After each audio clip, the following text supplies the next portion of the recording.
Everybody, I'm Martha McCallum. A show of unity today in the nation's capital as former presidents gather to honor Mr. Bush's career and his lifetime of service to this country. We will see a parade of world leaders entering the cathedral behind us, the National Cathedral in Washington, D.C., as we remember the last president from the so-called greatest generation. We have the program here, the official program, and inside it says that this is a celebration of and in thanksgiving for the life of George Herbert Walker Bush. And Martha, that is what you get from all of the people who served in the 41st President's administration, that they want this to be a celebration of his life, a remembrance, and we should be in for quite a show inside the cathedral behind us with the eulogists, including his son, the 43rd President. Yeah, we will also hear from Brian Mulroney, the former Prime Minister of Canada.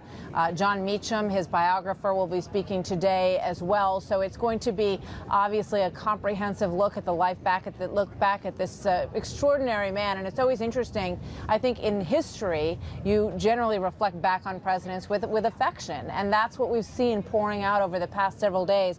This morning, there was an editorial that was written by Jeb Bush, his son, and James Baker, his closest friend, and of course, Secretary of State.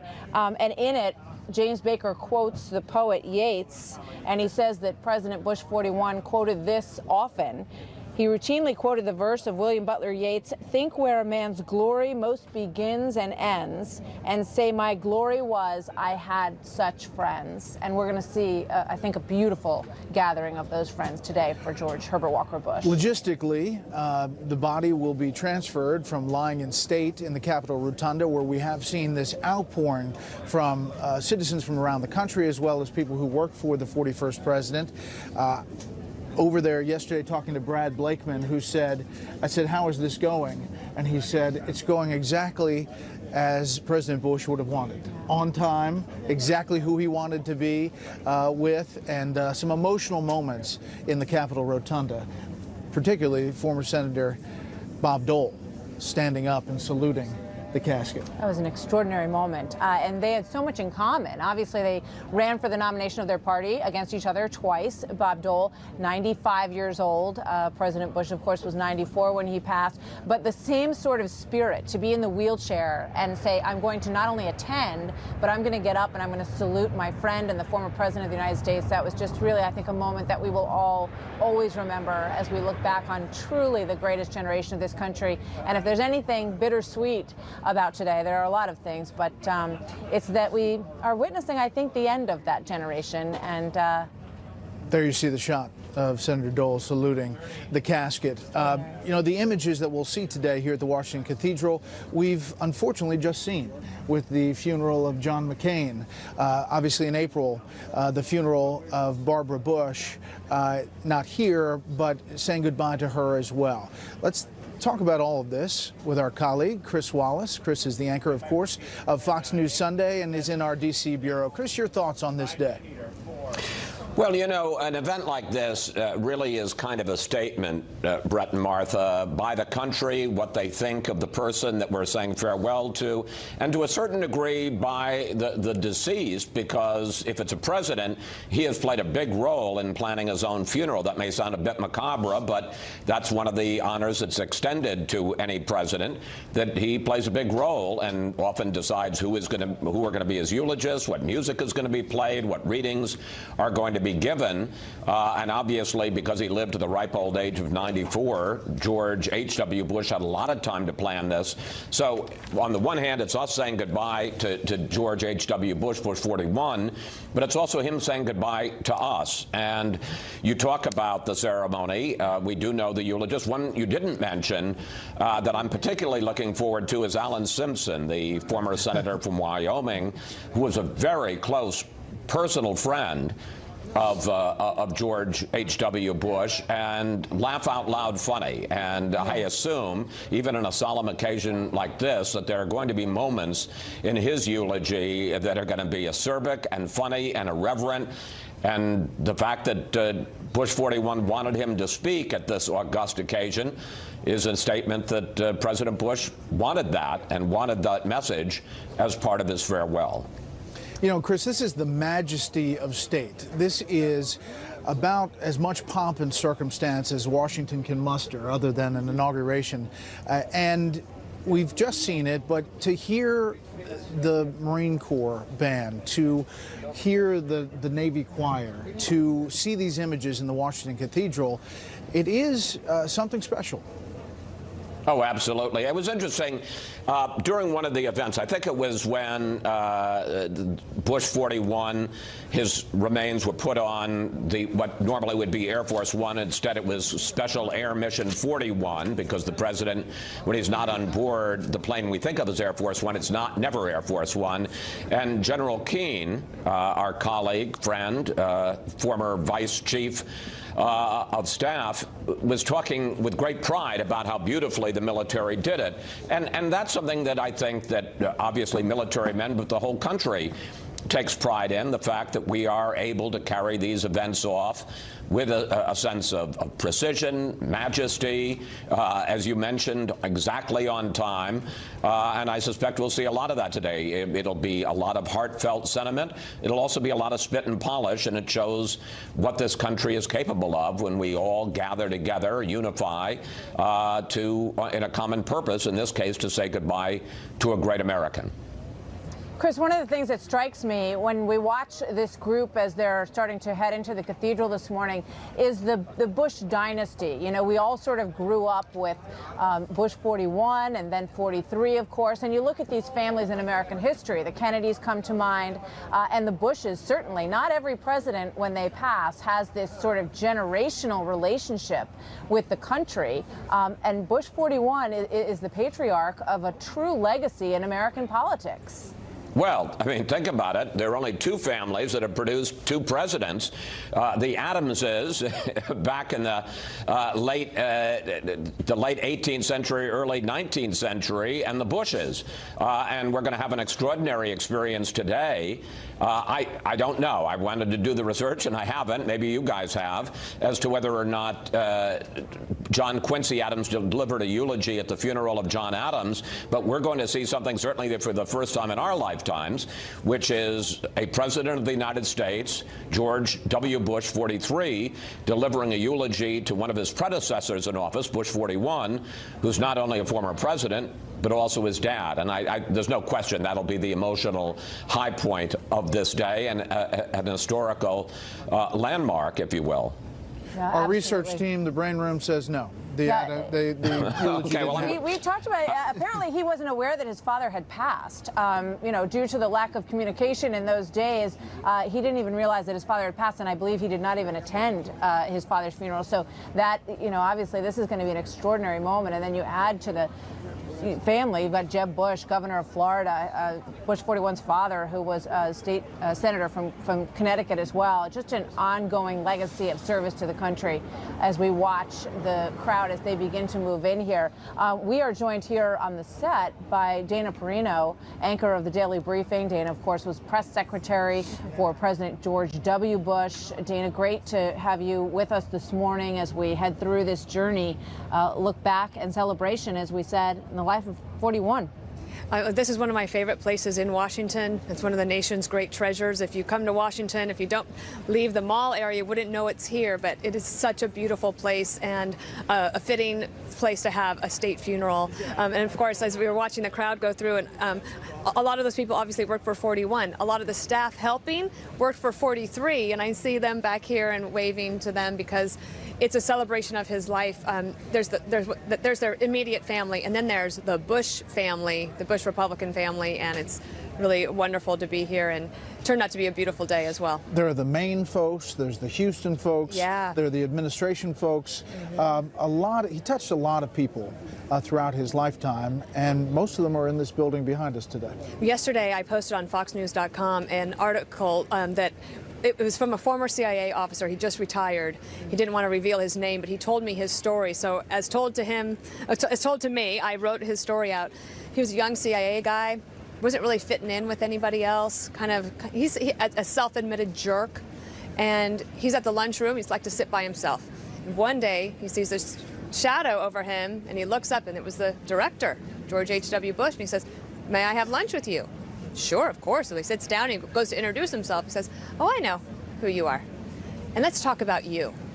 And in that hour-long conversation, turns his whole thinking around about joining the agency, being a part of it, and he just retired after several decades of service. You saw the CIA directors all go to the Capitol Rotunda and pay respects, and it was interesting to watch all the different groups. And talking to the organizers, all of them were chosen, those times, that place, by the 41st president. And in particular, taking over the CIA at the time was not, the morale was low, to put it mildly. The Pike Commission had just finished, and George H.W. Bush was not at the CIA for very long, and yet later on they named the building after him. It's extraordinary to look at all these different positions that he had, that so many people in his life and who he worked for felt he would be perfect for. You know, UN ambassador, director of the CIA, ambassador to China, all of these, it's almost as if everybody who was in charge really wanted to give him jobs. You know, they wanted him to run these different organizations. He was willing to take the hard jobs, right? Yes. It's one of the great lessons for young people out there. Take the job no one else wants. Who wanted to run the Republican National Committee in the middle of Watergate? That's right. And he took that on and was able to do that. And what comes after a fashion, you get Reagan, Bush. And then you have all of the great conservative moments that lead up to, actually, if you think about the two recent Supreme Court nominations that were just confirmed for President Trump, that was all. Those seeds were planted early on, and it takes a long time for those movements to really come to fruition. Dana, we appreciate you coming here because we know that you're going to this service. Yes, I'm going to go meet my husband in there, and he, my husband and I are obviously very honored to be here. But Peter is British birth, became an American citizen in 2006. I think he will probably be even more teary than me. This means a lot to him and to us, and I'm really grateful that Fox has given me an opportunity to talk about it. And I saw his socks. He's got American socks. They look good. They look good. Yeah. Well, listen, enjoy. Wear your crazy socks today. I know it'll be sad, but we'd love to hear afterwards your thoughts. I'll be right here, and I'll do the 2 o'clock show from here as well. Excellent. Thanks, Dana. Thank you. Let's bring in Bill Hemmer, who's here on the grounds with us. Your thoughts, Bill? Brett, Martha, good morning to both of you. This is truly going to be a remarkable day for all Americans, from sea to shining sea, as President George H.W. Bush would have it. The first invitees were in line over my left-hand shoulder about 7:30 this morning, entering the National Cathedral behind me, and they continue to come in here by the busload. We will see a procession of arrivals about an hour from now for what will be a day of history at a place in our nation's capital that is laced with history, the National Cathedral, the first foundation block established in 1907. On hand for that, President Theodore Roosevelt, and the final block to complete the construction, 1990, and present for that was George H.W. Bush here at the National Cathedral. We have seen 4 state funerals, Presidents Eisenhower and Ford, President Ronald Reagan 14 years ago, and today President Bush. And I think the other thing that will be quite remarkable, as you and Chris Wallace and others have mentioned, is the eulogies by the former Prime Minister Brian Mulroney, the former Senator Alan Simpson, and when President George W. Bush, 43, eulogizes and says his final goodbye to his father and president, I believe will be a truly remarkable moment for everyone in America. So if you can, find yourself the best HD TV you can and carve out the next 4 hours of your life to watch some history that will have some amazing images and sounds here in Washington, D.C. Brett, Martha. Bill, You're right about that. A moment in history that we are all about to witness together. And joining us now, we're very pleased to have Condoleezza Rice, Secretary of State for President George W. Bush, joining us before you head in. So good to have you with us. Thank you very much for being here today. We just listened to Bill Hemmer talking about the lineup of those who will eulogize President Bush 41 today, and you're going to watch your former boss, W, as he's known, do that. Big day for him. It's a big day for him, and it's a big day to remember as a country. The presidency and the extraordinary contributions of George H.W. Bush. I was fortunate to be on his National Security Council staff, and he really is the epitome of a public servant. He taught me a lot about how to be a public servant. You know, you were on the National Security Council as the Soviet Union and Eastern Europe Affairs Advisor. This is during the dissolution of the Soviet Union, the reunification of Germany. I mean, Angela Merkel is here because she's saying how much the 41st president meant to Germany. Right. I'm so touched by her presence here. You know, the humility of this man was such that he rarely made it about himself. He never did. And he rarely even acknowledged how important his role had been in ending the Cold War peacefully. I remember the famous story when we went to the Oval Office after the Berlin Wall fell, and it was, Mr. President, you have to go to Berlin for Truman and for Kennedy. And he said, what would I do, dance on the wall? But he also said, this is a German moment and not an American moment. And I think that's what the Germans appreciated, was his faith in their democracy, his faith in their friendship and our alliance.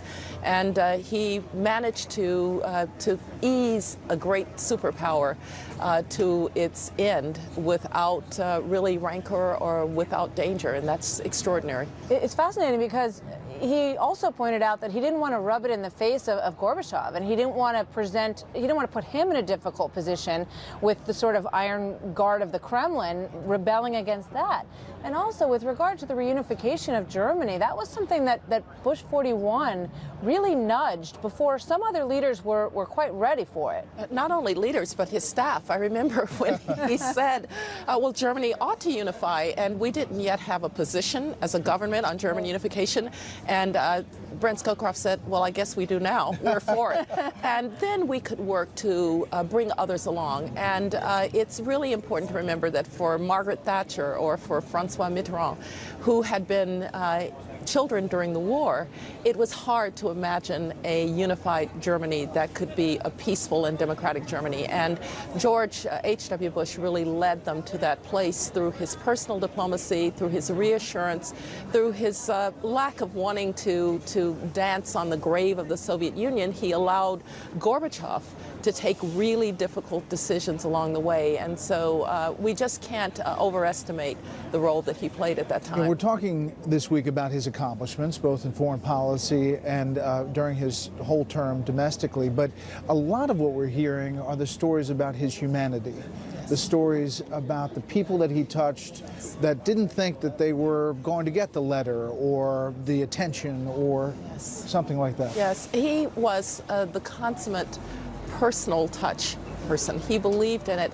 Even with leaders, he wanted to be in touch with them, to develop relationships before he had to ask them to do something hard.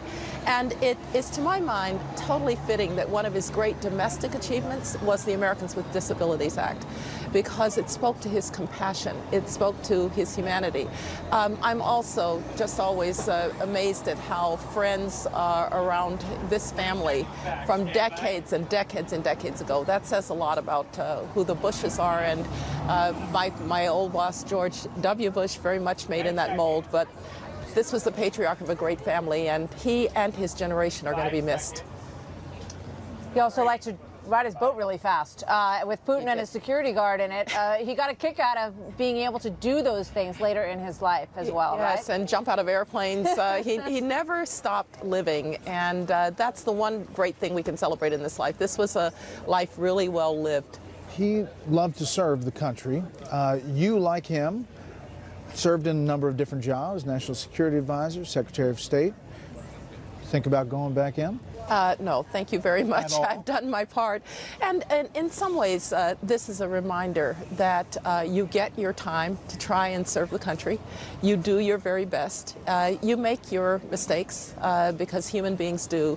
But what George H.W. Bush stood for, and reminds all of us who had the honor to be in public service, is that you have to have a deep and abiding love for America, a belief in what America can achieve, a belief in what America is, both at home and abroad. And the fact that there are so many people here, they'll be here from Kennebunkport and from Houston, they'll be here from his time in the Northeast, and they'll be here from across the world, because that's the way that he touched people as a public servant. If we can get to the end of our lives and think that we've done that, it's enough. Secretary Rice, we appreciate your time. Thank you. Pleasure to be with you. So much. Wonderful to have you with us this morning. Thank you. Thank you. So this is a day that we will watch as America mourns. Across the country, we have federal offices closed, post offices closed, the market is closed today. They may be thankful for that after yesterday. That's right. America in mourning as the nation prepares to say goodbye to the former President George H.W. Bush. His casket will soon depart Capitol Hill en route here to the Washington National Cathedral. We have a lot more guests and special coverage coming up to honor his legacy as our special coverage continues live on Fox News Channel. So far, it's always helped. I feel comfortable in the job. Not quite used to being called Mr. President. Went to the Oval Office, and everything was changed overnight, quick. Reagan was gone, Bush was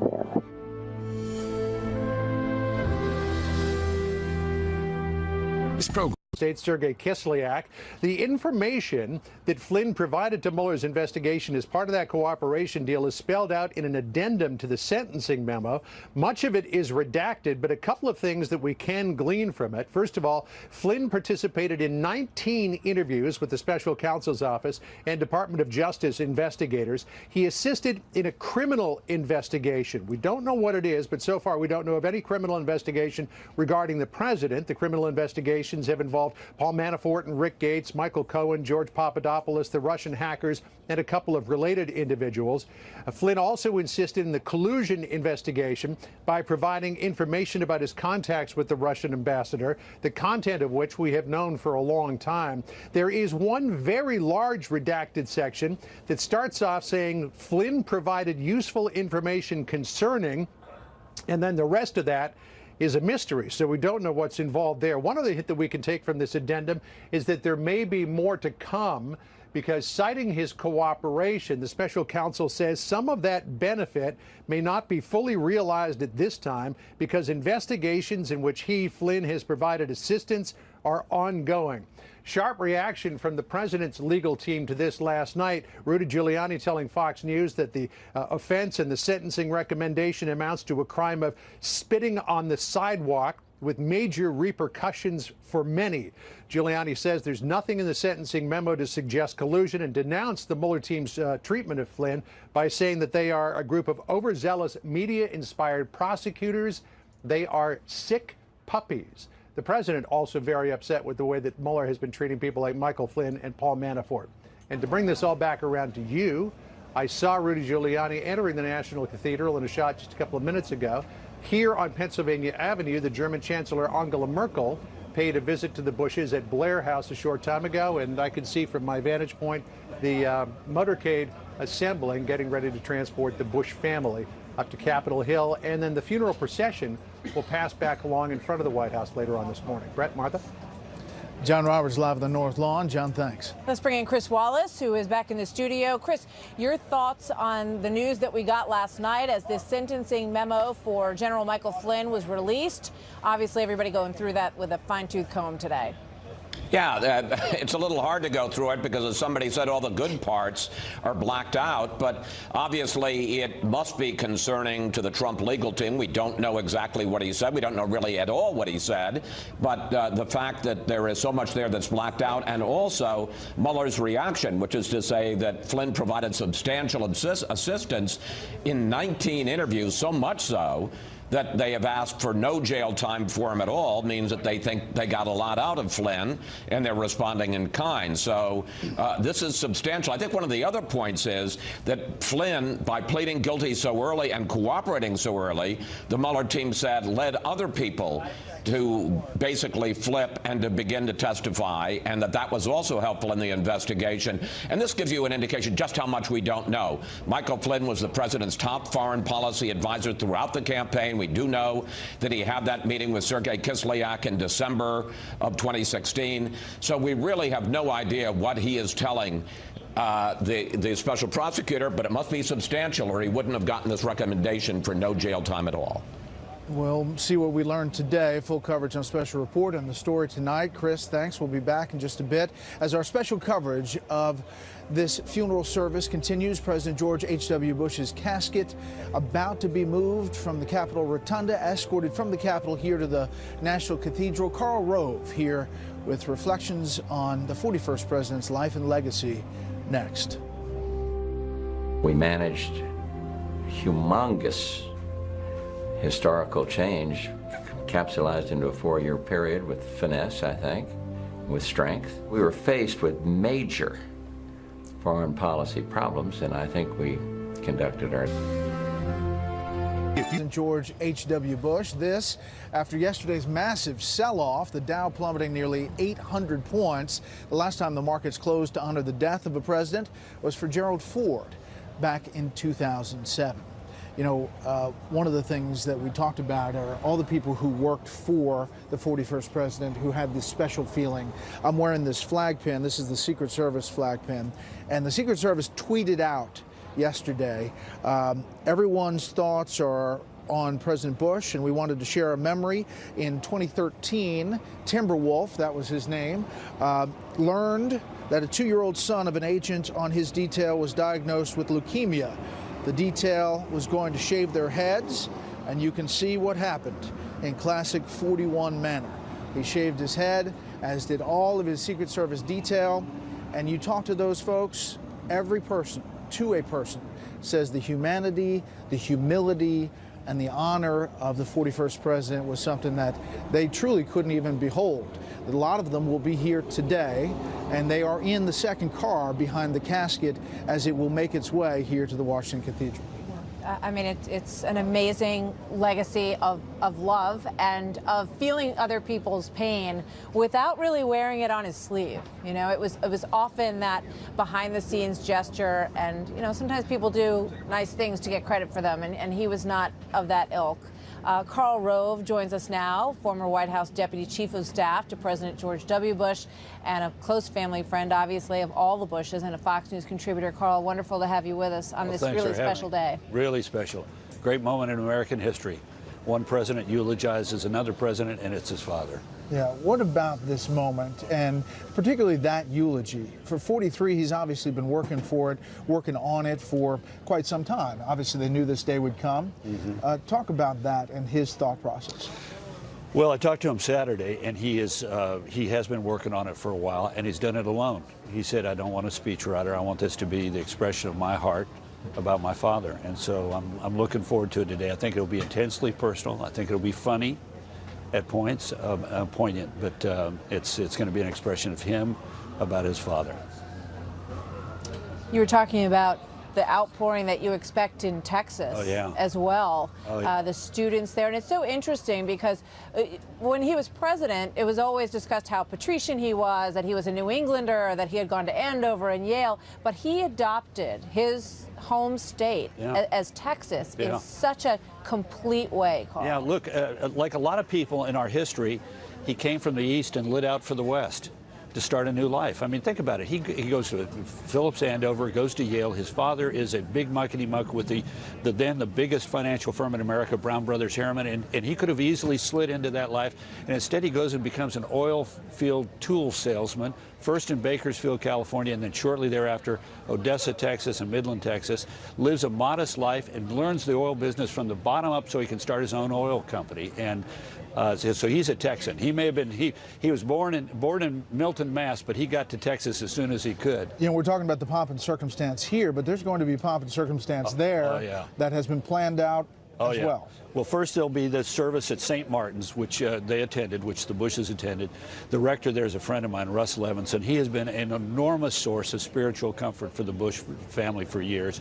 He'll preside over it, and then they're going to take the president's body to Spring, Texas, nearby Houston, and put it on a train to go to College Station, 90 miles away. The train engine was painted about a decade ago, 7 or 8 or 9 years ago, in the colors of Air Force One, and the train's designation is 4141. And that train is going to take his body to College Station, to the campus at Texas A&M, which he loved. The students there love him, and he loved the Aggies. Literally every night since Friday night, there have been memorials, candlelight vigils, by hundreds of students on the campus every night. And there he'll be taken to this beautiful grove of trees alongside a lovely lake that he used to fish in when he'd go up to the library, and he'll be he'll be interned next to his wife, Barbara Bush, and his daughter, Robin. That is quite something, and it's going to be quite something here for this service. We should point out that you are just obviously very brave without a coat. We've got By God, I'm blankets. We've got. I'm a Texan. I'd like to say that it was because I was born in Colorado and I'm a Texan, but it's because I had to leave my coat in to hold my seat. Oh, there you go. There you go. Carl, thank you so much. Carl, so good to have you with us. I can see that you are feeling very emotional today, and we'll be thinking about you and all the members. Read my column in the Wall Street Journal tomorrow, and you'll see how emotional I've been getting. We'll look forward to that. Thank you so much, Thanks, Carl. Thank you. So any moment now, the Bush family will depart from the Blair house where they have been staying. And we also witnessed a really nice moment last night between President Trump and the First Lady as they were greeted by George and Laura Bush outside on the steps there. They had never met before, which is extraordinary that we got to witness that moment, given all of the history, but a very nice moment indeed. And this is sort of the official guest house, obviously, of the White House. So they are in there getting ready to head this way, Brett. And it'll be a massive escorted motorcade escorting George Herbert Walker Bush to the National Cathedral behind us. We'll bring it to you live as it happens in special coverage on Fox News Channel.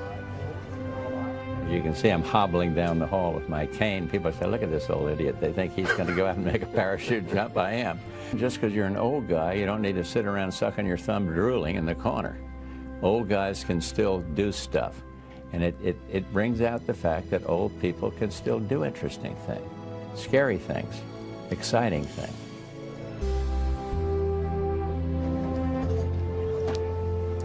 Welcome back, everybody. Blair House on the left-hand side of your screen, where the Bush family has spent the night last night just behind the White House. We're awaiting their departure, and we expect that we will see them come down those steps in a few moments. You know, we mentioned that President Trump and the First Lady met with the 43rd President and the former First Lady, but then we just heard from Carl that they spent a lot of time there, bringing the immediate family, the extended family, and telling stories about the 41st President there at the Blair House. With the current president. You know, we've heard over the past couple of days a lot of personal remembrances of people getting letters written from President George H.W. Bush. A friend of mine and a dear friend of the Bushes, Sam Palmisano, used to be the CEO of IBM, shared this letter with me that he received back in 2009. This is George Bush, and I'll just read it to you, and because it's just so special. I cannot single out the one greatest challenge in my life. I've had a lot of challenges, and my advice to young people might be as follows. 1, don't get down when your life takes a bad turn. Out of adversity comes challenge and often success. 2, don't blame others for your setbacks. 3, when things go well, always give credit to others. 4, don't talk all the time. Listen to your friends and mentors and learn from them. 5, don't brag about yourself. Let others point out your virtues, your strong points. 6, give someone else a hand. When a friend is hurting, show that friend you care. 7, nobody likes an overbearing big shot. 8, as you succeed, be kind to people. Thank those who help you along the way. 9, don't be afraid to shed a tear when your heart is broken because a friend is hurting. 10, say your prayers. George Bush. Boy, it is hard to imagine better advice for life and a better summation of who Bush 41 was. I mean, that letter really encapsulates him. Let's bring in Ed Rollins, former Reagan-Bush campaign manager and a Fox News contributor. Ed, listening to that, your thoughts? Well, that's the epitome of George Bush. George Bush was a wonderful human being. He had legions of friends all over this country. No politician I've ever known, including Ronald Reagan, who I love dearly. Ronald Reagan was a little bit more of a loner. George Bush was about people, about friends, and every single person that he ever touched remembers him. Many have those kinds of notes from him. That one, not quite as elegant as that one, but he always looked out for the little people. He cared very deeply about this country. As I always described it, Ronald Reagan was sort of the architect and the builder, and George Bush was the finisher. He came in and completed the Reagan mission of changing the world, and it was a superb ally to Ronald Reagan. Was never one moment of disloyalty ever in the 8 years he was the vice president, and obviously was not quite the campaigner that Reagan was, but he certainly was a man with a resume as strong as anyone who will ever serve in the presidency had, and I don't think anyone will ever follow with that kind of a resume again. It's interesting. Some of the advice in that letter, Ed, comes directly from President Bush's mother, who told him not to talk too much, to listen to what other people were saying, and not to brag. And clearly, her lessons had a huge impression on him. We're looking at Vice President Al Gore walking in, the former vice president, making his way into the cathedral right now, Ed. You know, at the end of the day, he had ambition, as anybody who wants to be president has to have, and you know, he got appointed to the vice presidency, and did everything he could from that perspective forward to be the heir apparent to Reagan, and did a very effective job. And Reagan basically put his arm around him and said, "This is a man I want to carry on." And that was the difference between someone like Bob Dole and Jack Kemp and others who also ran for president in 1988. Talk about the bipartisan effort. We're looking at John Lewis, congressman, civil rights leader, coming in. There are a lot of Democrats and Republicans from years and years and years who will be at this service today. There are few presidents who could reach across the aisle like the 41st president. Well, he had been a member of Congress. He served 4 years in the Congress to sort of start his career. And he wasn't a hater. You know, he was a man who basically liked people, enjoyed their company, respected their points of view. And again, his staff was very loyal to him. The people that are there have great affection in their heart for him. And I think, not that they're saddened by his death, they're saddened that he's not here anymore because he was such a part of their life. He had a wonderful, full life, lived it right to the fullest, right to the end. And I think the country was well served by his service throughout his life. Again, every job he ever did, he did well. Ed, when you think about the political role that Bush 41 played, I mean, he really was a moderate in many ways and sort of struck that balance. He sometimes brushed up against the difficulties of his relationship with the more conservative part of his party. Your thoughts on that legacy and whether or not that kind of politician can continue to exist, at least in this moment? Well, it's more difficult today, obviously, with cable television and social media and all the rest of it. But at the end of the day, he was someone who reached out. He made extra efforts. One of the problems, when I was the White House political director for President Reagan, one of the problems he had, he'd go up as vice president, and he'd play racquetball a couple days a week on the Hill. And every time he'd go to the Hill, some member would come up to him and say, "I need you to do a fundraiser. I need you to do a fundraiser." And of course, George, vice president, always said yes. So they came back to where his schedule was so full of events for members that he couldn't do the kinds of things he had to do. So I had to take over the role of being no. So he'd always say, "I want to do an event for you, but go talk to Ed Rollins. He's in charge of the schedule." So I became Mr. No, and he was Mr. Yes. And that just shows the kind of person he was. So I didn't end up being very popular, and obviously he was well loved.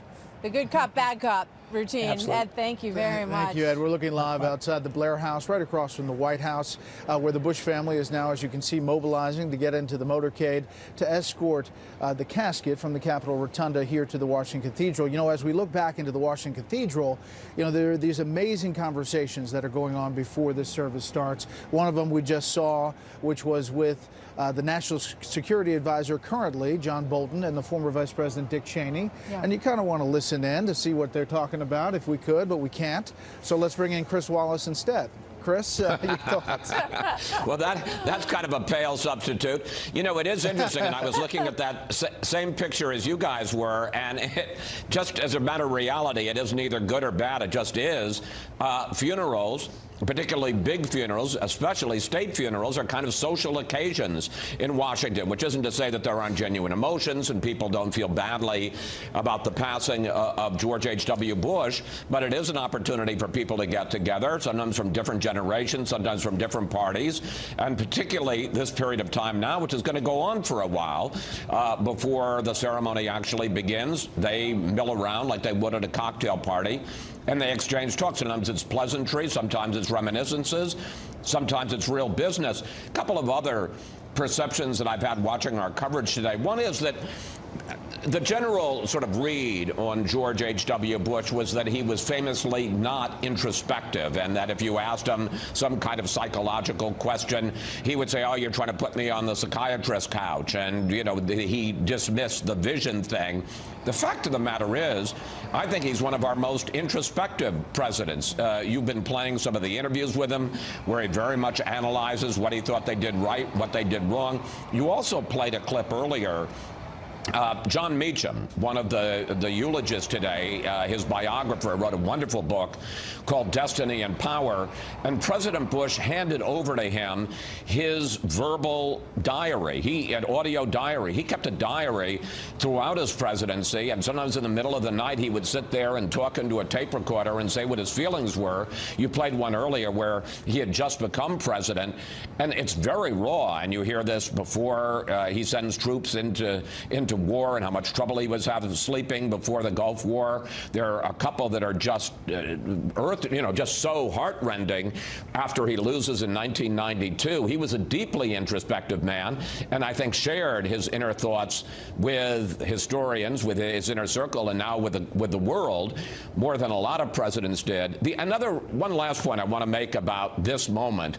I think there has been, and this is in no way a negative, but I think that there is always been a concern among the people who love George H.W. Bush that he is somehow overlooked, that he is seen either as Reagan's third term or as a transitional figure between Reagan and Bill Clinton.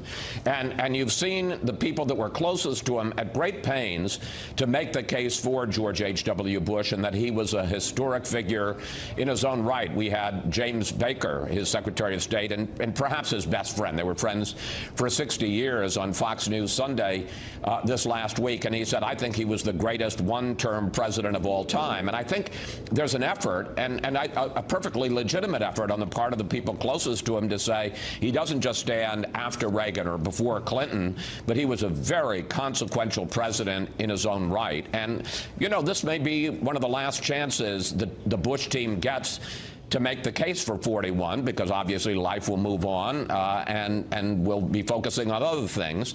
And I think it's important that we take this time to assess Bush 41's place in our history. Chris, thank you very much. You know, you talk about the record, the diary that he kept. You know, today we have tweets, and the president has said that he's very much looking forward to being with the Bush family today, and he will be heading here soon. We'll see every living president, we believe, in that front row moments from now.